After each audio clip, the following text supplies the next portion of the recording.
The stories presented in this video are real, but we have changed the characters' names and altered images to protect their identities. The creator of this video is not an investigative officer. These narratives have been sourced from various internet platforms.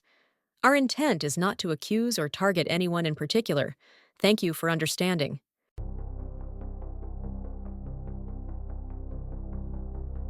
It's the simplest approach to envision whether something is worthwhile and to recall what needs to be done. Many of us have probably previously created lists of pros and cons. However, as investigators were looking for a missing woman, they came upon a list of pros and cons, and the information on it set off all of their alarms. You might assume that investigators were exaggerating from the outside. It's only a stupid list, after all. However, this list turned out to be the pivotal moment in what was initially thought to be a missing person case when its contents were made public, particularly after Jennifer Rothwell, a pregnant lady, vanished. The unsettling case of Jennifer Rothwell is filled with treachery, callous deeds, terrible outcomes, and a list that will highlight the most sinister aspects of human nature, tainted by ego, irrationality, and fleeting pleasure. Welcome to True Crime Stories Hub. Today, we dive into a shocking husband's fatal betrayal. This true crime documentary unravels the dark secrets behind a marriage that ended in murder. If you're into marriage betrayal stories, this one will leave you speechless. If you're new here, I post new true crime documentaries every single week. No long stories, no unnecessary drama, just a victim with a story to tell. Therefore, click the subscribe button if you're interested in that kind of content. It keeps you updated on all of my upcoming videos and is completely free. On November 20th, 1990, Jennifer Elizabeth Von Hausen was born in Overland Park, Kansas, to Robin and Mark Von Hausen. She had a sister named Marissa and a brother named William. Jennifer grew raised in Kansas City, Missouri, attending Park Hill High School. Later on, she enrolled in Columbia's University of Missouri to study chemical engineering. Friends and family said that Jennifer exuded a really friendly vibe. She was intelligent, courteous, kind, and considerate. Particularly during the holidays, Jennifer cherished spending time with her family. She also enjoyed playing group games and touring. As corny as it sounds, she simply enjoyed life. She was laid back, amiable, and gained new friends everywhere she went who would probably remember her for a lifetime. She met another important individual while attending university, who would go on to become her life partner and much more. Bo Rothwell attended the University of Missouri to study chemical engineering as well. In fact, in 2013, he and Jennifer worked together in the lab. Their friendship began when they both clicked nearly immediately. After 2 years of dating and adopting a kitten, Bo was certain he had found his true love. He asked Jennifer to marry him, and the two were married on September 26, 2015. Bo was employed at Ambitech Engineering at the time, while Jennifer was a process engineer at DuPont's Chesterfield branch in St. Louis. Bo and Jennifer appeared to have the ideal life from the outside. Their marriages were happy, their careers were successful, and they both had wonderful families and friends. Jennifer and Bo desired to have children as soon as they were married. However, this would not be simple. You see, the couple was unable to conceive, and Jennifer was diagnosed with endometriosis. Bo and Jennifer remained optimistic. Finally, in 2019, Jennifer's pregnancy test resulted in a positive result. She was ecstatic. The desire to start a family with the guy she loved was something Jennifer very much desired. However, none could have predicted that Jennifer would not survive to see her child or expand her family beyond 6 weeks of pregnancy. In actuality, she would meet her terrible and premature end in the most horrifying way, along with her unborn child. On November 11, 2019, Jennifer was last seen in her house at 12600 North Winds Drive in central St. Louis County, Missouri, where she lived with her husband, Bo. Jennifer hadn't arrived at work on this chilly, snowy morning. Bo claims that when he got home the previous evening, he and Jennifer watched TV on the couch before going to bed. Bo left for work the following day, November 12th, but Jennifer wasn't home when he returned. After a few hours of waiting and a phone call, he reported her missing when she was still nowhere to be found. Since this was completely out of the ordinary for Jennifer, an investigation was started right away. She wasn't the kind of person who simply disappeared from the world. Additionally, remember that she was pregnant at the time. Was she in trouble if she wasn't home? Was she ill? Did she require assistance? Or had the awful snowstorm trapped her somewhere? The von Hausen family began to worry and became concerned for the life and well of their daughter. Bo even took the news to social media, where he begged people to come forward with any information about Jennifer in an emotional message. Additionally, searches were conducted for Jennifer, and Bo was actively involved in each one. However, nothing surfaced. However, Jennifer's 2011 Hyundai Sonata was discovered abandoned on the same rainy night. Only her phone was found when the police searched the vehicle, but Jennifer was nowhere to be found.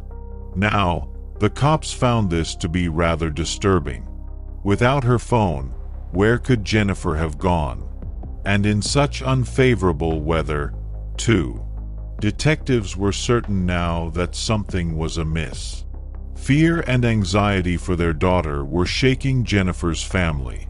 Even a $25,000 prize had been set up for any information regarding Jennifer's location. Like the police, they only wanted to find her safe and sound.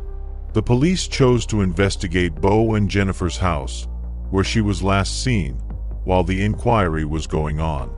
Surprisingly, however, Bo denied the cops access right away and promptly hired a lawyer. At this point, detectives began to suspect Bo and his actions, which was concerning for all the obvious reasons. And they were forced to get a search warrant for both his car and the house. Well, that's the route that brought them to some quite unsettling findings. Police found empty bleach bottles, cleaning materials, gloves, paper towels, and rags in the couple's trash when they checked it outside the residence. In addition, a strong beach odor immediately filled their lungs during the search of Bo's automobile. Moreover, this was never encouraging. As a result, the investigators obtained a warrant for Bo's house, and on November 13th, they discovered blood and bleach-stained wet carpet in the basement. In addition, despite the near-zero outside temperature, the windows were open and a fan was going, aimed directly at the carpet. Bo appeared to be attempting to dry something off in this image. But if that wasn't scary enough, there was also a large, wide hole in the basement wall. The wall appeared to have been punched in, but not with a fist. Detectives found this to be scary, and it didn't take a genius to figure out that something unthinkable had occurred in the basement. This was sufficient justification for the detectives to detain Bo and prosecute him with tampering with evidence and murder. Jennifer's case evolved from a missing person case to a full-fledged homicide case on November 14th. When authorities found surveillance footage of Bo buying bleach and cleaning materials at a nearby store the night before Jennifer vanished, they accused Bo with tampering with evidence that same day. In addition, Bo used a gift card to make the purchases in order to avoid detection and divert the investigators. When Bo was charged with second-degree murder on November 15th, the Special Response Unit, the Metro Air Support Unit, detectives, police, and volunteers were collaborating to explore nearby locations in an effort to find Jennifer or her remains. At approximately 11:15 p.m. on November 18th, 7 days after Jennifer vanished, they discovered something that completely changed the course of the case since their worst fears had been realized. They had found a woman's lifeless and naked body off of Highway 61 near Troy, Missouri, which is over 45 miles northwest of where Jennifer and Bo lived. So whatever transpired in the Rothwell house basement ultimately resulted in Jennifer's death. The head had been covered with a big plastic bag, and the body was in a fetal posture, covered with branches and leaves. After the body was brought in for identification, it was determined to be that of 28-year-old Jennifer Rothwell the next morning. She was terribly dead, but much more awful was the fact that, as you may recall, she was pregnant when she passed away. Not only is Jennifer left like that on the side of the road, but the life that was developing inside of her is now gone, and it is just heartbreaking to witness that. It seemed as if everything had stopped for Jennifer's family when they learned of her passing. Now Jennifer, who had been so eager to begin a new chapter in her life with her husband at her side, will never be able to hold her baby in her arms because it had suffered the same terrible fate. It was already painful for the Von Hausen family to learn that their daughter had died, but it was even more devastating when they learned that Jennifer's own husband, Bo, who had promised to protect and support her no matter what, had been arrested for her murder. It was impossible to comprehend what Jennifer's family was going through at the moment. According to Jennifer's autopsy, blunt force trauma was the cause of her death, and the severity of her head damage was comparable to what would have happened in a high-speed car collision. This was equally surprising for the police. Even though he knew his wife had been gone for a long time, he offered to help search for her and posted social media pleas for her to return home. And he was most likely involved in her terrible death. So what was the matter? Why did Bo purchase bleach and cleaning supplies? Was that a strange mishap? Why did he hire a lawyer, and why was he worried about the investigators examining his house? Fortunately, Bo's phone was focused on a secret he had been keeping, which gave the police a clear motivation. The police needed answers. Bo was messaging someone, according to his phone records. Unfortunately, it wasn't Jennifer, but it was a woman. The letter's tone made it obvious that Bo had cheated on Jennifer long before her untimely death, even though her identity has never been revealed. We don't know if this woman was from Bo's place of employment or not, but he was unfaithful to his wife of 4 years. The tone of the texts was the same as you would anticipate from someone having an affair.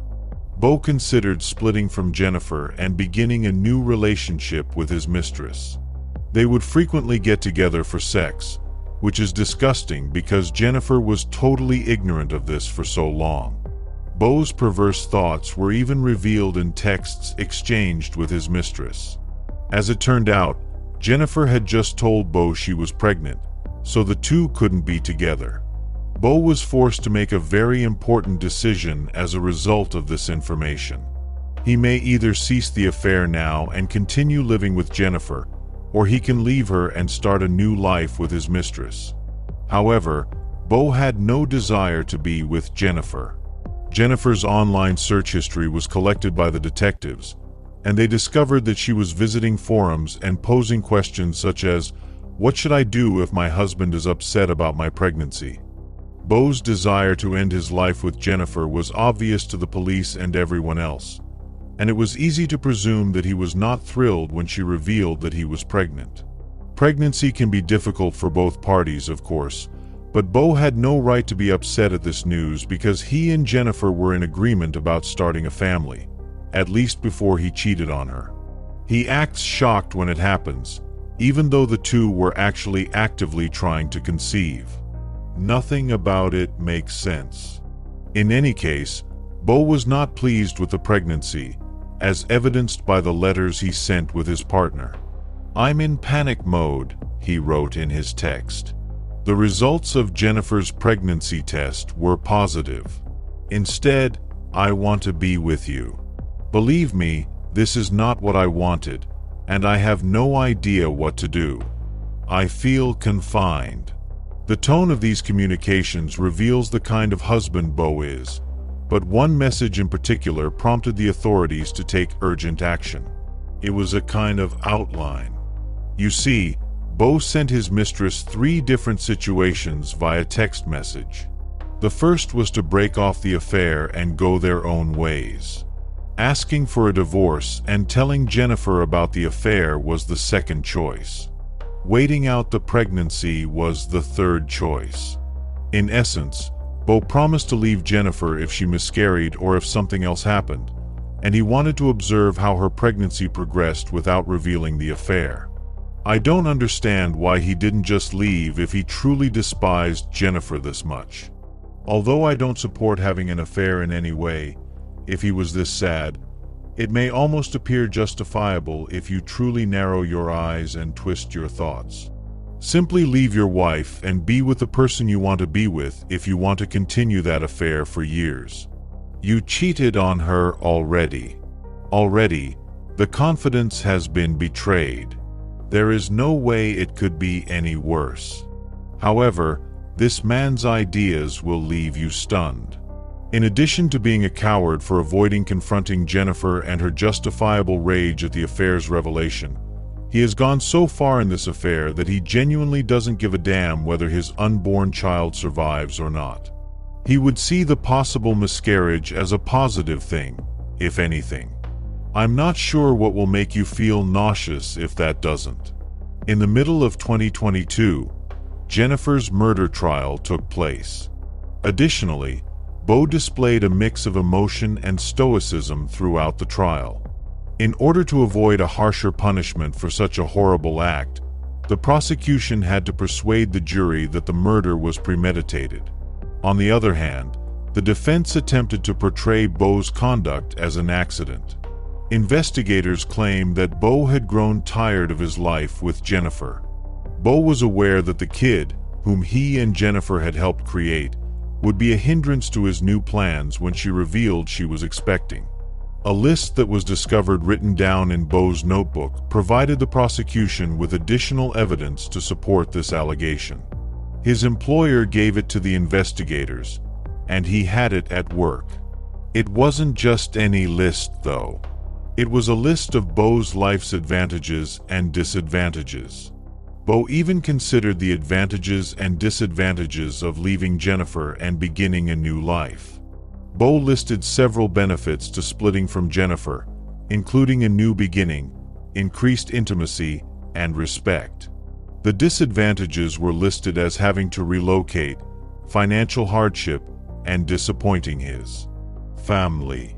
You can tell even from the list that Bo's only concern was himself and how the choice would impact his life. He never once alluded to the feelings of anyone but his own family on either side of the list. He is really narcissistic. Therefore, the prosecution felt that Bo needed to permanently remove Jennifer and the baby since they were a hindrance in his new life. This explains why he attacked her so violently. Detectives think he used a mallet to do it, which is why the wall has a hole in it. On the other hand, the defense acknowledged that Bo killed Jennifer. It wasn't planned, though. It was the outcome of an angry and passionate act. As you can see, the defense claims that although Bo had an affair with someone else, he was prepared to break up with his mistress in order to be with his wife for good when Jennifer became pregnant. Bo told Jennifer about the affair on November 11th, according to the defense, but he didn't reveal who it was. Jennifer became extremely outraged at this, and a furious verbal altercation broke out. Additionally, Jennifer once asserted that the baby wasn't Bo's and that she was also cheating on him. Apparently, this was the knowledge that literally made Bo furious. He insisted that Jennifer provide him with additional details on the baby's ownership. Bo used a mallet to attack Jennifer in a horrifying finale, causing her to stagger toward the garage door before Bo struck her once more, sadly taking her life. At this point, Bo woke up from his rage-induced daze and became aware of his actions. Then, 45 miles from home, he loaded Jennifer's lifeless body into his car and drove off. The defense said that he had to maintain the appearance of normalcy, which is just untrue, in order to act as though nothing had occurred and actively participate in searches for Jennifer. I find it difficult to trust the defense's constant claims that Bo wanted to start a family with Jennifer and that he was deeply troubled by his adultery. Speaking of guilt, following Jennifer's death, a paternity test was performed, and the results revealed that Bo was, in fact, the baby's father. He was never cheated on by Jennifer. What about a guilt trip?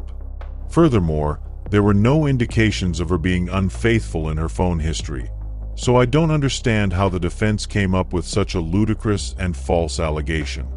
Jennifer was completely devoted to her husband and never did anything to endanger their union. Bo sobbed as all of this information was shown to the court, as though his feelings could undo his callous deeds and revive Jennifer and his child. Bo's actions were extremely terrifying, and it makes even less sense if he truly lost his temper over his wife's alleged infidelity, which she wasn't. Bo was far from the ideal husband. Thus, he had no right to kill his wife and child over a fabricated accusation, especially without any supporting evidence. It is totally irrational for him to be upset with Jennifer when he initiated the affair and put his marriage in danger in the first place. Although the full extent of Bo's mistress's role in the crime is unknown, it is reasonable to believe that she was not present at the trial and was not publicly identified, which suggests that she was not involved in any way.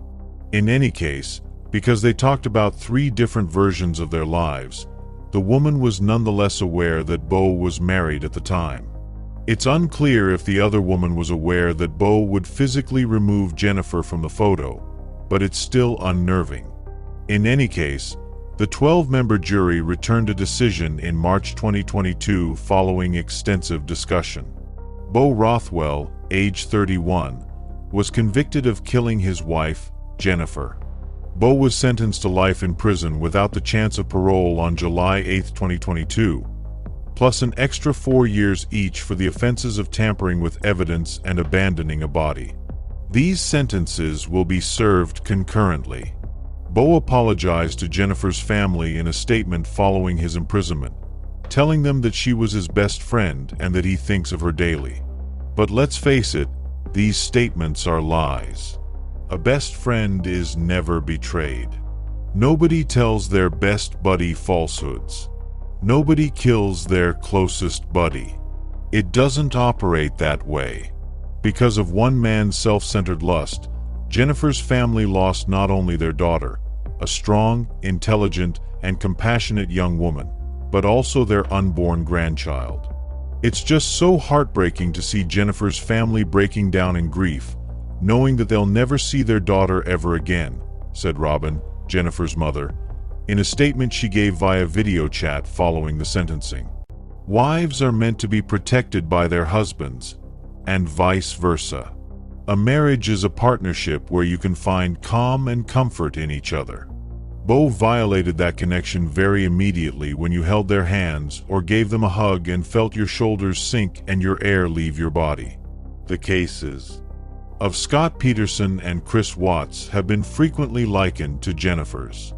Bo shared Scott and Chris's motivation of leaving their marriages for another woman, and he was the cause of the deaths of his wife and child. Furthermore, after killing their wives, all of the men actively took part in looking for them.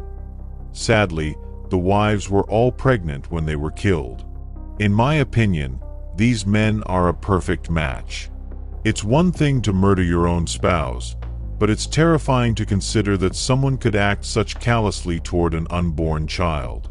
Because these guys killed not only their wives but also their unborn children, you are more certain than ever that they are monsters deserving of their own special space in hell. There are numerous ways in which this situation is disastrous. It's terrifying to consider that your husband, the person you trust the most and promise to spend the rest of your life with, could devise a cunning scheme to destroy so many lives in such a short period of time. There are numerous methods to break up without endangering anyone's life, but some individuals want to have it both ways, and this case was a terrible illustration of that. Bo attacked his pregnant and gullible wife viciously because he wanted to start over and didn't want to come across as an unfaithful spouse. Bo also didn't get the life he desired, if that gives this bereaved family any comfort. He is currently serving a life sentence in jail after being found guilty of cheating murder. Since Jennifer's family never goes a day without remembering their vivacious, gorgeous daughter, I only hope that they hold on to this as some measure of comfort for their broken hearts.